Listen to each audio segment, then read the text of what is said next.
안녕하세요. 저는 30대 딸이 하나 있는 50대 여성입니다. 20대에 일찍 결혼해서 아이를 낳고 그 딸이 벌써 30대가 될 동안 세월도 참 많이 흘렀네요. 지금 딸아이 나이보다도 한참 어렸던 시절 남편과 이혼을 하고 혼자 자식을 키우며 지낸 세월이 결코 쉽진 않았지만 그래도 하나뿐인 자식 무사히 키워냈고 아직까지 건강하게 지내는 게 복이라 생각합니다. 여태 딸 하나 바라보고 살았던 제게 제 딸은 저의 인생 그 자체나 마찬가지가 아니었을까 생각해요. 그래서 한때는 딸에게 거는 기대도 많았고 욕심도 참 많았다 싶습니다. 어려서는 아버지 없이 자라게 하는 게 미안해서 오냐 하다 보니 괜히 버릇만 없이 키웠나 싶어 걱정이었고, 자라서는 너무 고생 모르고 밝은 딸아이가 제 앞가림이나 제대로 할까 싶어 걱정이었습니다. 그러다 보니 당연하게도 딸의 연애나 결혼까지 저는 늘 영역뿐이었어요. 그랬던 저도 큰일을 겪어보니 많이 달라지게 되더라고요. 내가 안달복달해봐야 일이 되는 것도 아니고 다 자란 자식의 인생에 부모가 끼어드는 게 좋은 일은 아니라는 걸 이제서야 알았습니다. 딸아이에게 여전히 죄책감을 느끼는 제가 딸에게 저의 진심을 전해보고 싶어서 이렇게 사연을 보내게 되었습니다. 저는 20대 시절 연애 결혼으로 남편을 만나 결혼을 했었습니다. 연애할 때만 해도 다 좋아 보이기만 했던 남편이었던지라 저는 남편과 제가 행복한 결혼 생활을 이룰 수 있을 거라 기대했었어요. 행복한 신혼을 즐기고 딸아이를 임신했을 때까지만 해도 분명 그렇게 생각했었죠. 하지만 속 좋아 보이던 남편은 정작 집안의 가장으로서는 빵점이었어요. 남편은 친구도 워낙 많고 베푸는 걸 좋아하는 사람이었습니다. 밖에서는 호탕하게 술값을 치르고 다니고 누군가에게 어려운 일이 생기면 지나치지 못하는 사람이었지만 정작 자기 식구들 챙길 만한 실속은 없었어요. 남편 버리는 시원찮지 저는 아이 때문에 꼼짝 못하지. 집에 입은 셋인데 돈이 없었습니다. 하다 아기 기저귀 값이 없어서 쩔쩔매는 제가 남편에게 어디 가서 돈이라도 좀 빌려와 보라고 했더니 남편은 자기 친구들에게 그런 말을 어떻게 하냐며 돈 한 푼 빌려올지도 모르는 사람이었습니다. 자기는 여기저기 돈도 많이 빌려주고 다니고 하기에 필요할 때 도움 청할 곳이 있을 줄 알았더니 친구들 앞에서 어려운 얘기를 어떻게 하겠냐며 바보 등신처럼 자기 사정 얘기를 꺼내지도 못하는 사람이었습니다. 결국 그 인간은 자기 가족 아니보다 자기 체면이 중요하다는 거였죠. 그런 남편에게 하루하루 실망이 쌓여가던 저는 매일이 악몽 같기만 했습니다. 분명 결혼식을 올릴 때까지만 해도 힘든 일이 있어도 둘이 웃으면서 헤쳐나갈 수 있을 줄 알았는데 매일 웃기만 하던 남편은 정작 상황이 나빠지니 자기가 더 앓는 소리를 하더라고요. 무능한 데다가 책임감도 없는 이 인간을 믿고 살려고 하니 당장 제 딸이 고생이었습니다. 자식 기저귀 값도 없으면서 애가 너무 먹고 사는 거 아니냐며 어린 자식 탓을 하는 남편을 더 이상 믿을 수는 없다 생각했죠. 결국 저는 딸이라도 먹여 살리라는 생각에 어린아이를 등에 업고 일을 시작하게 되었습니다. 처음에는 아는 사람 가게에서 일손 조금 도와주면서 겨우 용돈벌이를 하는 수준이었어요. 애가 너무 어려서 두고 다닐 수도 없고 그렇다고 어디 맡아달라고 사정할 것도 없고 했던 저는 아이를 데리고 다닐 수밖에 없었어요. 그래서 등에 아이가 달려있다 보니 일을 제대로 할 수도 없었고 아이 달래가며 잠시나마 일을 맡는 게 전부였죠. 그래도 제 사정 봐주어서 일을 시켜준 그분에게 어찌나 감사하던지 저는 남들이 밥 먹는 시간에도 서서 일을 하며 누구보다 열심히 살 수밖에 없었습니다.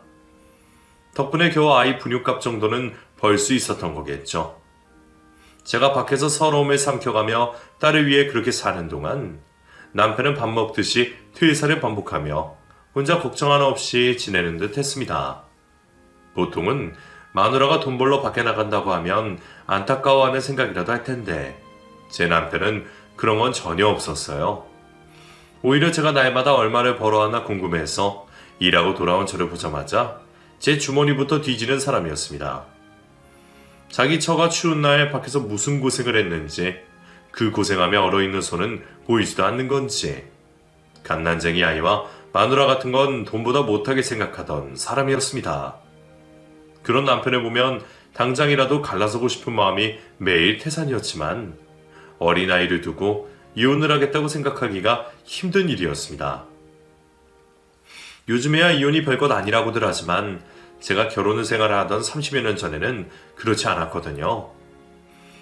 여자가 이혼해서 혼자 자식을 키우는 것은 평생 남의 눈치를 보고 살 수밖에 없는 일이었습니다. 무슨 이유로 이혼하는지도 모르면서 여자가 얼마나 악독하면 남편 버리고 혼자 자식을 키우겠냐느니 아비 없이 자식 키우면서 애한테 미안할지도 모른다느니 별소리 다 들을 테니까요. 차라리 나 혼자였더라면 내가 저지른 결혼이니 혼자 책임지고 살겠다고 생각할 수도 있겠지만 자식이 있으니 쉽게 생각을 할 수가 없었습니다. 나야 이혼녀 되고 몰매를 맞아도 견딜 수 있지만 어린 딸이 아버지 없이 자란다는 걸 제가 과연 두고 볼 수 있을까 싶었어요. 그래서 어린 딸을 걱정하면서도 차마 남편과 이혼을 결정하지 못했습니다. 아무리 무능하고 못 믿어도 남편이 없는 것보다는 있는 게 낫다고 생각했거든요. 하지만 그런 생각도 그리 오래 갈 수 없었습니다. 제가 아무리 참아주려고 해도 남편이 가만히 있질 않더라고요.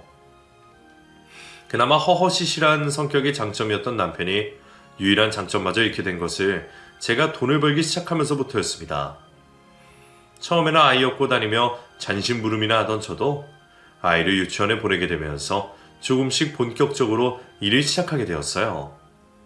시장에 놓으며 배운 게 있어서 남의 가게에서 직원 노릇도 하고 가게 비운다는 주인 덕분에 얼결에 내 가게 운영도 하면서 바닥부터 고생하며 장사 일을 배우게 되었습니다. 시장에서 야채값 한 번 못 갚던 내가 손님들 상대하면서 장사를 하게 되었다는 게 놀랄만한 일이었지만 먹고 살려고 하다 보니 다 되더라고요. 그렇게 저는 점점 억척스러워졌고 죽지 않으려 노력하며 살다 보니 돈도 따라붙기 시작했습니다. 제가 사업 수완이 좀 있었던 건지 신기하게도 해보겠다고 덤비는 일들이 다들 쉽게 망하지는 않았어요. 물론 이런저런 고생이 없었다고 할 수는 없겠지만 제 아무리 힘든 고생이라 해도 집구석에서 자식 먹일 걱정할 때보다는 나았습니다. 남편이 회사 때려칠지 말지 걱정하고 전전긍긍 하느니 내 힘으로 내 돈 벌어 쓰겠다는 생각이었죠. 그러다 보니 어느새 제가 남편보다 한참 위에 있었습니다. 남편은 여전히 위태위태하며 살았지만 저는 쉬는 날도 반납하고 정말 열심히 살았거든요. 당연히 벌이는 제가 더 좋아졌고 어느새 남편이 제게 돈을 타서 쓰는 입장이 되었습니다. 남편도 제가 돈을 좀 버는 걸 아는지 자꾸만 돈을 달라고 했고 그렇게 받아간 돈으로 남편은 자기 친구들에게 한턱 내기 바빠 보였어요. 내가 얼마나 힘들게 번 돈인데 피 같은 그 돈을 남의 입에 구겨 넣을까 싶어서 성질이 났던 저는 당연히 그런 남편에 타박할 수밖에 없었죠. 제가 잔소리를 시작하자 남편은 여자 주제에 대드는 거냐며 난리를 피웠어요. 나 혼자 애 키우고 돈 벌고 그 고생을 해도 내가 욕을 먹어야 하는 건지 정말 억울하고 서러웠습니다. 자기보다 돈 잘 벌기 시작한 제게 자격지심까지 가지게 된 남편은 점점 더 저를 괴롭히기 시작했고 이제는 시어머니까지 가세하셔서 남편 기죽이느냐며 저를 구박하셨습니다. 안 그래도 이래저래 고생이었던 저는 집 안 밖으로 시달릴 수밖에 없었습니다. 스트레스 때문인지 살이 10kg 가까이 빠지면서 건강에 문제까지 생겼죠. 아이 때문에라도 절대 이혼은 못하겠다 생각했던 저도 이러다 내가 먼저 죽겠다 싶으니 저도 어쩔 수 없이 이혼 생각이 들더라고요. 결국 저는 무능하고 자기밖에 모르는 남편과 이혼을 하게 되었습니다. 자기밖에 모르는 사람이라 그런지 다행히 양육권해달라는 소리는 하지 않더군요. 그래서 딸은 제가 데려가 키우는 것으로 하고 협의 이혼으로 끝을 내었습니다. 그 후 남편은 아이는 찾지도 않았고 아이 역시 아버지의 빈자리를 그리 크게 느끼진 않는 것 같았어요. 그래도 밖에서 사람들이 아이 아빠를 찾거나 제게 남편을 묻는 일들이 있을 때면 저는 저도 모르게 크게 위축이 되곤 했습니다. 남편 없이 산다고 죄를 지은 것도 아닌데 남편이 없다는 그 말이 왜 그렇게 어려웠는지 모르겠네요. 그래도 이제는 돌이킬 수 없는 결정이었기에 저는 혼자서도 딸을 잘 키워보려 애를 썼습니다. 이혼을 한 후로는 더 악착같이 살면서 제 가게도 차리고 깐깐한 사장소리 들으며 먹고 살기 위해 일밖에 모르고 살아야 했습니다. 그러다 보니 당연하게도 딸아이와 많은 시간을 보낼 수는 없었어요. 저는 어린 딸을 학원에 보내놓고 일을 해야 했고 밤늦게까지 딸아이 혼자 지내는 일들이 많았습니다. 늘 심심하다 외롭다고 하며 보채는 딸을 볼 때마다 보통 엄마들처럼 챙겨주지 못해서 미안해 죽을 것 같았지만 제가 바쁜 이유 동안 딸아이 때문이었기에 혼자 딸을 키우려면 경제력이 필요했던 제가 일을 쉴 수는 없었습니다. 그래서 저는 미안한 마음에 딸에게 아낌없이 해줄 수밖에 없었습니다. 갖고 싶다는 거, 사달라는 거 다 사주고 해보고 싶다는 것도 다 시켜주고만 싶었죠.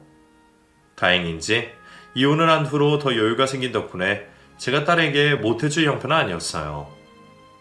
내가 해줄 수가 있으니 더 모자람 없이 해주고 싶기도 했습니다. 바쁘다는 핑계로 방치하고 오냐오냐 하기만 해서 처리 없이 자라는 딸이 걱정이 되면서도 저는 혼자 자식을 키운다는 핑계로 그런 걱정을 뒤로 묻어버리기만 했습니다. 그리고 어느 날 그런 딸은 고등학교 입학을 앞두고 돌연 유학을 떠나고 싶어 했습니다. 주변에 돈 좀 있다는 집의 애들은 이미 초등학교 시절부터 유학을 떠난다며 딸은 저를 졸라대기 시작했죠. 하지만 아무리 해주고 다 해줬다고 해도 아직 성인도 되진 않은 아이를 혼자 유학 보낸다는 게 저는 내키지가 않았어요. 저는 어떻게든 딸아이를 설득해보려 했지만 딸의 고집은 한강했습니다. 엄마는 말로는 내 걱정 그렇게 한다고 하면서 그동안 나한테 제대로 신경이나 썼어? 나 혼자 있는 동안 엄마는 늘 일한다고 바빴잖아. 근데 내가 외국 나가는 거 걱정돼? 나는 어차피 엄마랑 같이 사는 지금이나 해외 가서 지내는 거나 별반 다른 거 없어 보이는 것 같은데? 그 말에 저도 할 말이 없었습니다. 결국 저는 고집 피우는 딸아이를 유학을 보내게 되었고 그 후로 저희는 더 멀어진 것만 같았어요. 몸이 멀어지면 마음도 멀어진다는 말이 들리지 않았던 건지 바쁘더라도 곁에 끼고 있던 예전이 더 나았다 싶더라고요. 딸이야말로 내 인생의 낙이자 목표였는데 그런 아이가 없어지고 나니 혼자가 된 저는 너무 힘들었습니다. 하지만 그런 저와 달리 딸아이는 미국에서 지내는 생활이 마냥 행복해 보였어요. 다행히 소개받은 한인가족 집에서 홈스테이 시키느라 걱정은 덜하긴 했어도 저는 늘 딸 걱정이 태산이었는데 걔나 엄마 생각이나 하는 건지 싶더라고요. 그렇게 고등학교 시절 유학을 갔던 딸은 대학까지 졸업하고서야 7년 만에 한국으로 돌아오게 되었습니다. 드디어 돌아온 딸이 너무 반가웠지만 정작 유학까지 다녀와서 취직도 하지 않고 집에만 있는 딸이 걱정이었어요. 남들은 못 가서 한 달인 유학까지 다녀왔으면 뭐라도 하겠구만. 딸은 앞일이 걱정도 안 되는 건지 놀기 바빠 보였습니다. 하지만 그것보다 더 걱정되었던 것은 그런 딸의 연애 사업이었습니다. 대체 미국에서 무슨 물이 들어온 건지 딸이 어울리는 남자친구들은 제 눈에는 다들 하나같이 발랑 까져 보였어요. 다들 여기저기 문신에 화려한 차림들을 보니 놀기만 좋아하는 것 같은데도 딸아이는 대체 뭐가 좋은지 그런 남자들을 만나고 다니는 겁니다. 그런 딸아이의 남자친구들이 도저히 마음에 들지 않았던 저는 당연히 자식을 걱정하고 말릴 수밖에 없었죠. 너는 만나도 왜 하나같이 저런 애들만 만나니? 좀 얌전하고 괜찮은 애들을 만날 수 없어? 걔들이 뭐 어때서? 걔들도 생긴 것만 그렇지 속은 다들 착해. 엄마가 너무 겉모습만 보고 그러는 거야. 아무리 그래도 남자애들이 뭐 그리 요란하게 꾸미고 다닌다니? 내가 보기에는 다들 양아치 같아. 너도 제발 좀 적당히 좀 해. 딸은 제가 뭘 모르는 거라며 잔소리하는 저를 이해하지 못했습니다. 아무리 세상이 달라지고 관점이 달라졌다고 해도 제가 보기에 그 남자애들은 하나같이 다 별로였어요. 자고로 남자는 듬직하고 단정해야 할 텐데 놀기 좋아하는 딸의 남자친구들은 전부 저의 남편들을 떠오르게 했습니다. 사실 저는 늘 딸의 결혼이 걱정일 수밖에 없었습니다. 제가 이혼을 했었고 이혼 과정에서 홀로 아이를 키웠기 때문에 제 딸은 저 같은 삶을 살지 않도록 걱정할 수밖에 없었거든요.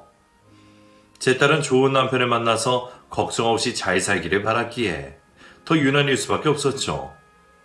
하지만 딸아이는 그런 엄마의 걱정도 모르는지 실속 없는 남자들만 만나고 다니며 제 속을 썩였습니다. 그래도 다행인지 그 중에서 진지하게 결혼을 생각하는 남자친구들은 없어 보였어요. 애가 아직 어려서 그러는 건지 미국에서 배운 건지 몰라도 딸아이는 애초에 결혼 생각이 별로 없는 듯 했습니다. 이제 나이도 다 되어가는데 언제까지 혼자 지내려고 그러는 건지 제가 결혼해라 잔소리할 때마다 들은 척도 안 하더라고요.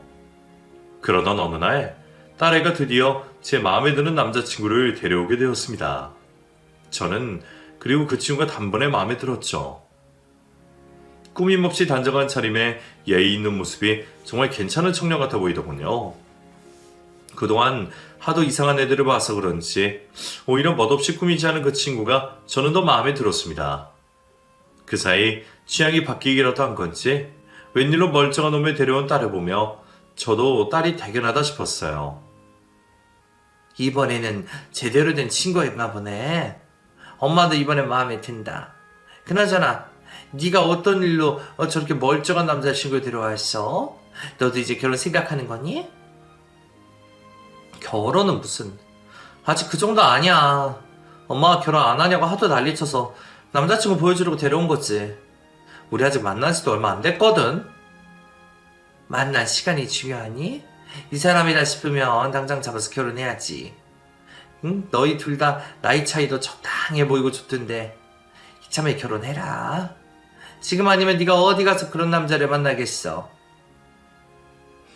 내가 못돼서? 내가 뭐 모자라서 남편한테 맡기고 싶은 거야 뭐야. 결혼 내가 알아서 할 테니까 엄마도 그만 좀 해.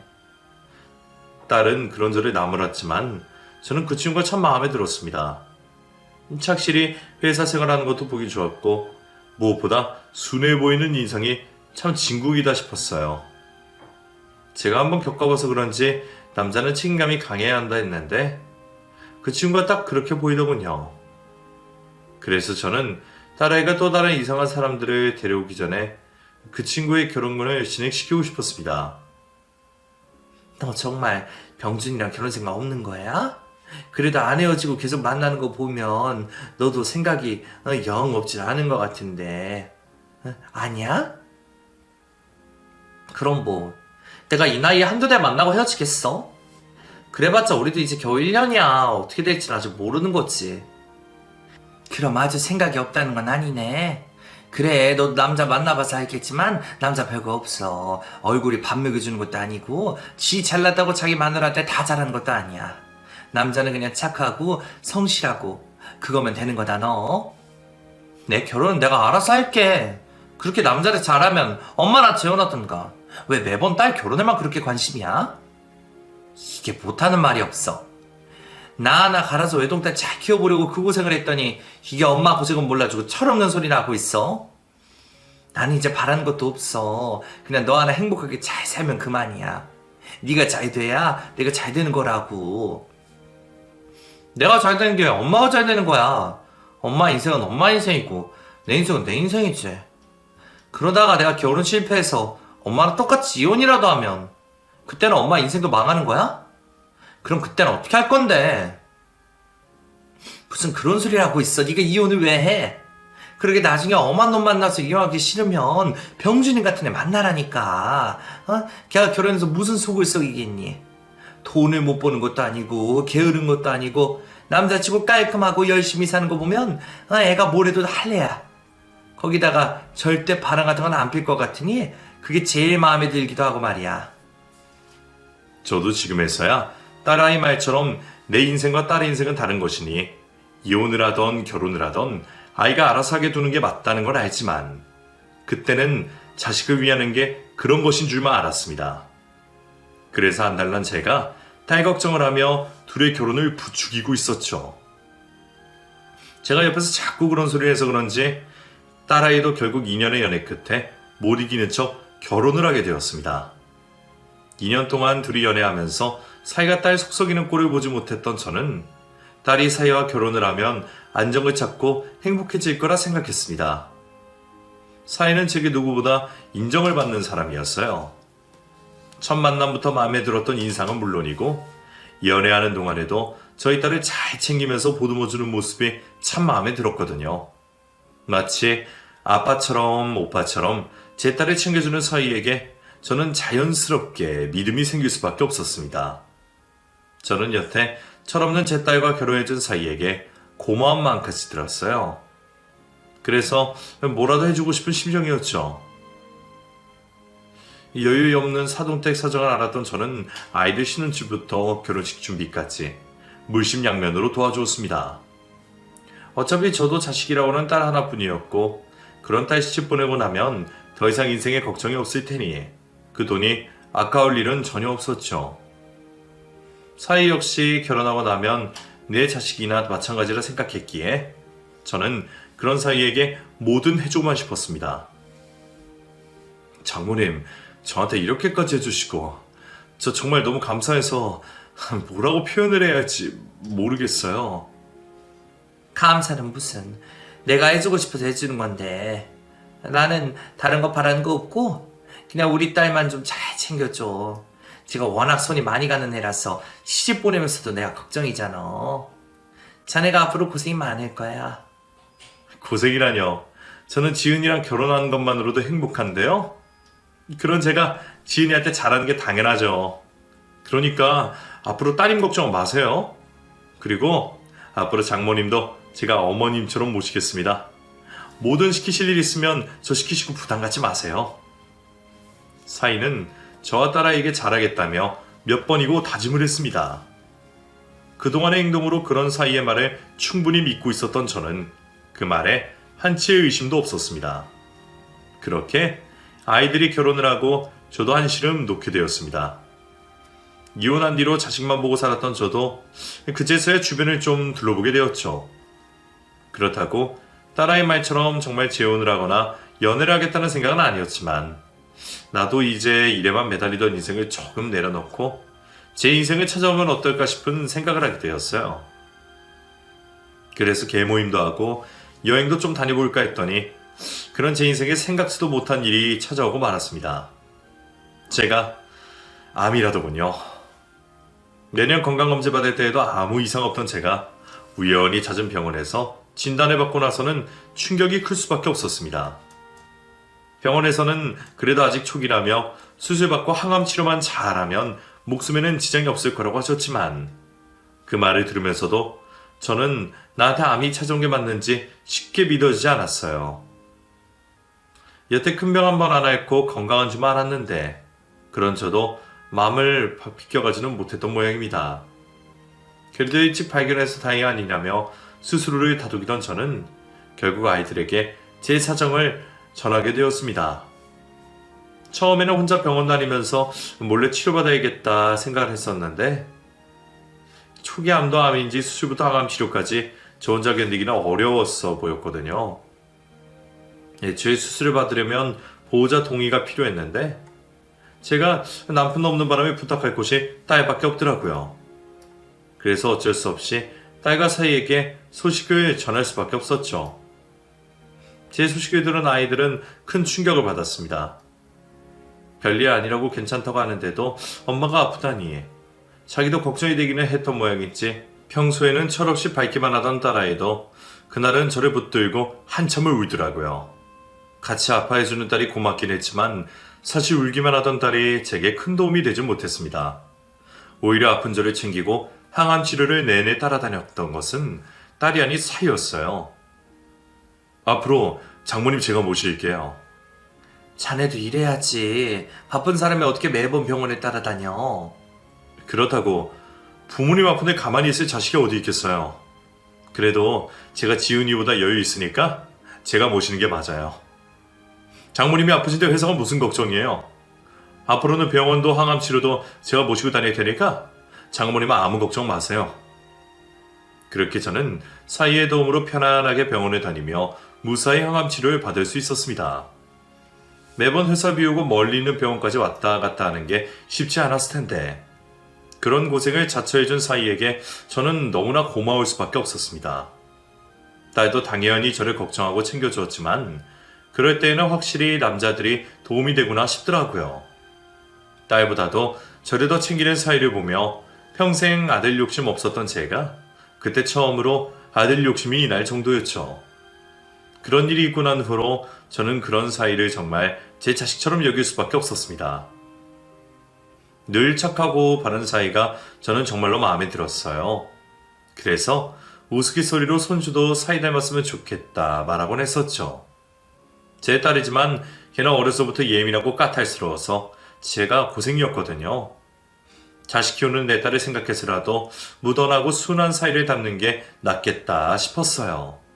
하지만 딸의 입장에서 보는 사이는 다른지 착한 사이와 대체 싸울 일이 뭐가 있는 건지 몰라도 딸아이는 늘 이런저런 이유들로 사이와 종종 싸우는 듯 했습니다. 그런 날이면 늘 친정을 찾아와서 제 앞에서 한탄을 하며 불평을 하곤 했었죠. 그럼 저는 그런 딸을 오히려 나무라며 집으로 돌려보내기 바빴습니다. 자기 딴에는 이래저래 마음에 안 드는 게 있는 듯 했지만 제가 보기에는 딸이 예민해서 그런다 싶었어요. 그 순한 사이가 일부러 사람 속을 긁을 것 같진 않았거든요. 그날도 딸아이는 사이와 싸웠다며 저를 찾아왔습니다. 딸은 사이가 뭔가 숨기는 게 있는 것 같다며 의심하고 있었어요. 뭐야, 왜 또 왔어? 그새를 못 참고 또 싸운 거야? 이번엔 그런 거 아니야. 이번엔 진짜 심각하다고. 뭐가 그렇게 심각한데? 이서방이 너한테 잘못한 게 뭐가 있다고? 엄마는 뭐 그 사람에 대해서 다 아는 것 같아? 우리 부부인인데 엄마가 어떻게 다 알아? 그럼 뭔데? 뭐가 잘못인데? 몰라. 정확한 거 모르겠는데 요즘 그 사람 좀 이상해. 자꾸 내 앞에서 거짓말을 하고 숨기는 게 생기잖아. 거짓말도 제대로 못하는 인간이 뭘 속이려고 그러는 건지. 솔직하게 말을 하고 그래도 제대로 말도 못해. 그래서 말하기 싫으면 하지 말라고 하고 그냥 나왔지.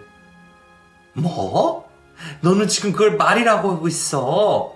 무슨 잘못했는지도 모르면서 사람을 잡았다는 거야? 넌 정말 왜 그러니? 그동안 너 성격 다 맞춰주고 받아준 사람한테 그 정도 이해도 못해줘? 분명 뭐가 있는 게 맞다니까?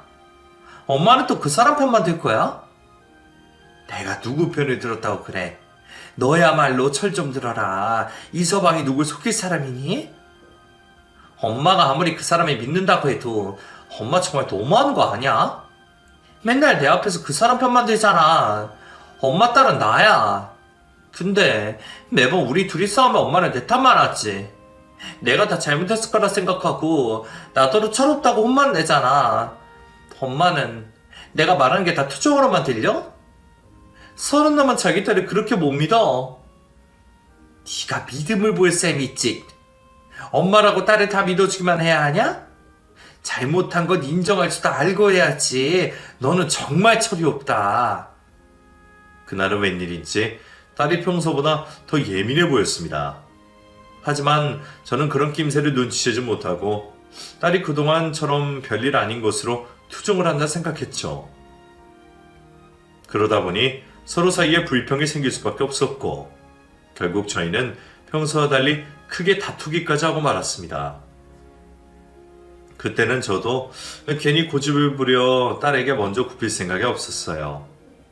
그동안 오냐오냐 키워서 애가 이러는 거라 싶은 생각에 더 완고하게 나가야겠다 싶었죠. 그래서 저는 딸에게 먼저 연락을 하지 않았고 제게 상처받은 딸도 먼저 연락을 하지 않았습니다. 딸이랑 사이가 틀어졌다 보니 괜히 사이에게도 연락을 하지 못했던 탓에 딸아이 얼굴을 못 본 지도 몇 달이 지났습니다. 그 정도가 되니 결국 제가 먼저 굽힐 수밖에 없었죠. 보고 싶은 딸에게 전화를 걸어봤지만 받지 않는 곳을 보며 저는 결국 사이에게 연락할 수밖에 없었습니다. 집으로 찾아가겠다는 제 말에 사이는 사정이 있다며 밖에서 보자고 하더군요. 무슨 사정인지 궁금했지만 직접 만나서 듣기로 한 저는 카페에서 사이를 만나게 되었습니다. 그런데 대체 무슨 일인지 오랜만에 만난 사이는 피골이 상접한 듯 헬스한 모습으로 있었습니다. 이게 무슨 일인가? 자네 꼴이 왜 이래? 어디 아프기라도 한 거야? 지은이 어쩌고 혼자 나왔어? 장모님, 제가 정말 면목이 없습니다.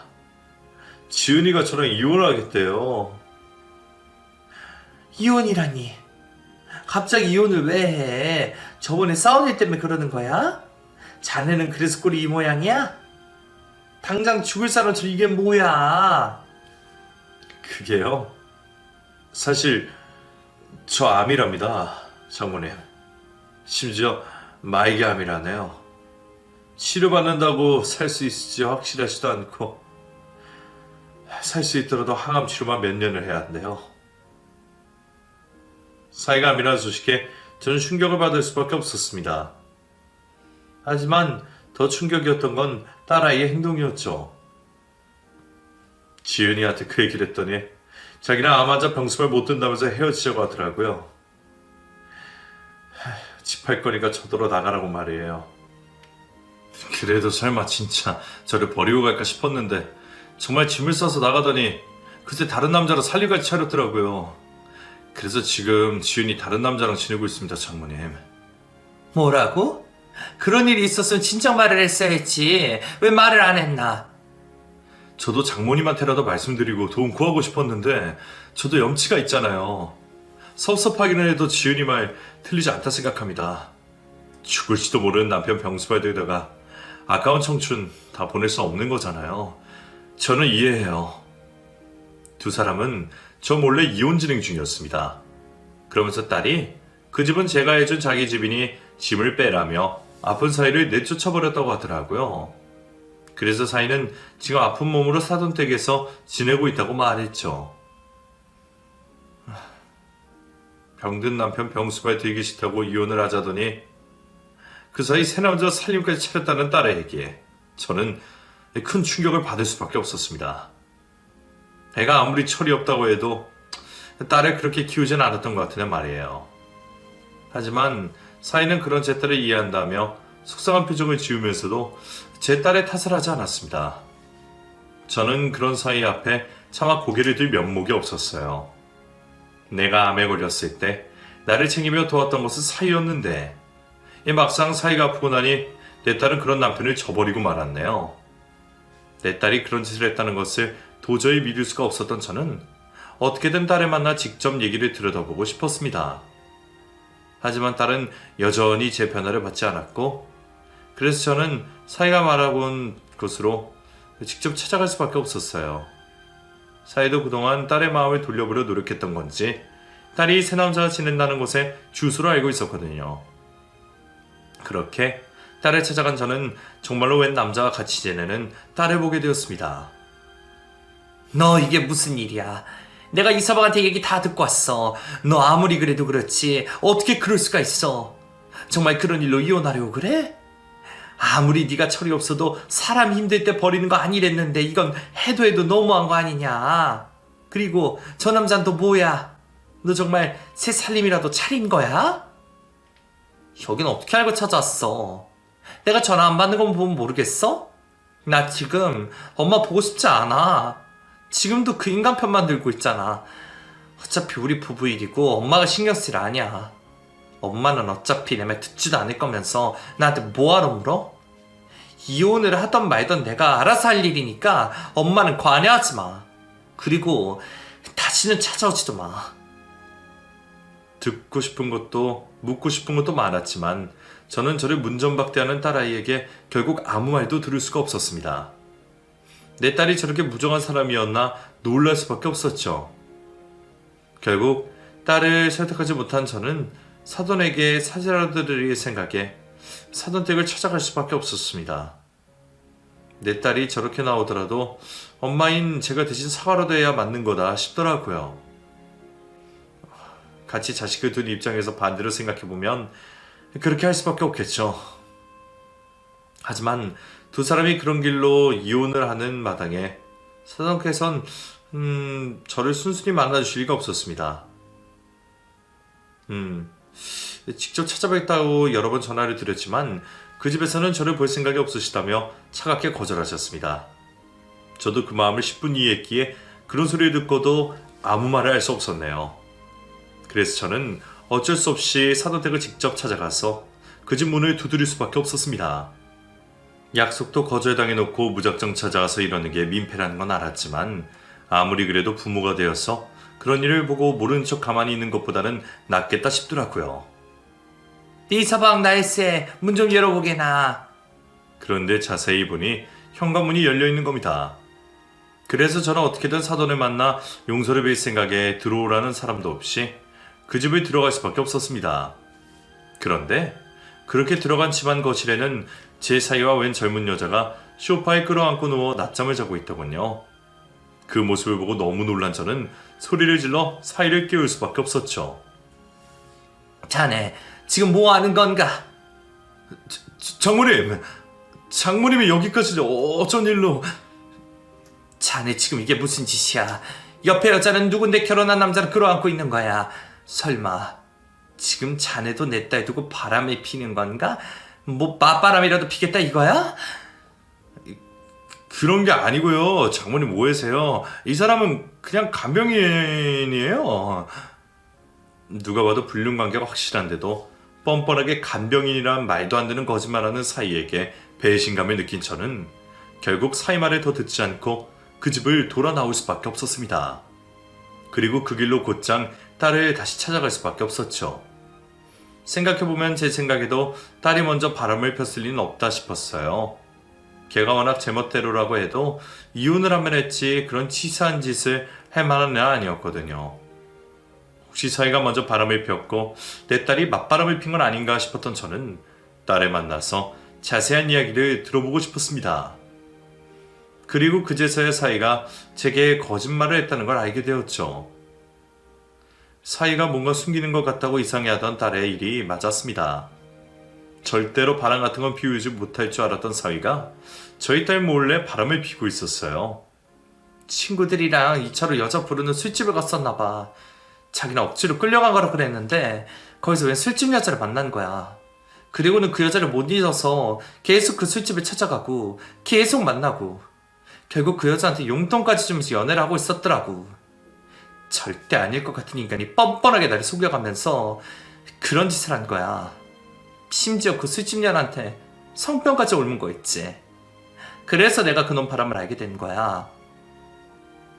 남편의 외도를 의심은 하고 있었지만 워낙 치밀한 사이 때문에 증거 하나 없이 골머리만 앓던 딸아이는 결국 병원에서 성병 검사를 받고서야 사이가 바람이 났다는 것을 알게 되었습니다. 그리고 그런 사이를 추궁해 결국 진실을 듣게 되었죠. 사이가 제게 말기암이라고 했던 것은 새빨간 거짓말이었습니다. 사이가 익숙해진 것은 성병에 시달린 탓이었고 그런 거짓말을 해서 제게 동정이라도 얻을 생각이었던 모양이었어요. 내가 자기를 예뻐하는 것을 아니까 이혼을 하더라도 장모가 불쌍한 사이에게 재산 분할이라도 좀 해줄까 싶어서 말이에요. 심지어 사이가 딸이 바람이 났다고 한 그 남자는 딸의 새로운 남자친구가 아니었어요. 미국 유학 시절에 친하게 지내던 친구였는데 이혼을 준비하면서 지낼 곳이 필요해서 얹혀 사는 중이었답니다.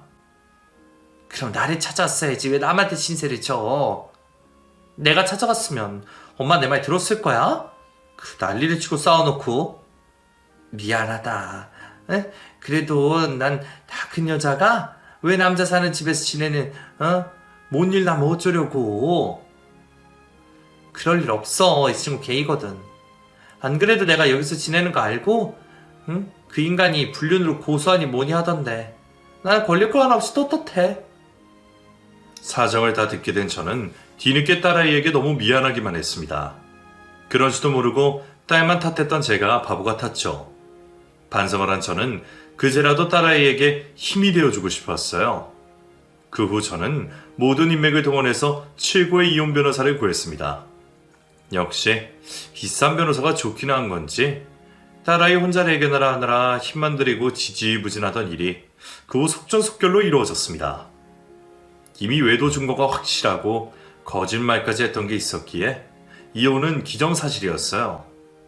뒤늦게 그 집에서도 우리한테 뭐라도 하나 뜯어내보려고 변호사를 꾸려왔지만 잘못은 그놈에게 있으니 저희가 질 일은 없어 보였습니다. 결국 딸이 이혼 소송에서 승소를 하게 되었고 결혼 생활이 2년밖에 안 된 탓에 재산 분할을 할 것은 없었지만 사위와 상간녀는 위자료를 지급하는 판결이 내려졌습니다. 그 돈이라고 해봐야 결혼 비용만큼도 안 되지만 그래도 이혼을 하고 속 시원해 보이는 딸아이를 보며 다행이다 싶었습니다. 딸이 이혼한 게 내 탓이 아니라는 생각에 저는 한동안 자책을 했지만 자신의 인생이니 자신이 책임지겠다는 딸의 말을 들으며 그날 이후로 저는 딸을 좀 더 믿어주기로 했습니다. 그 후 딸은 별탈 없이 잘 지내고 있고 여전히 연애도 열심히 하고 있습니다.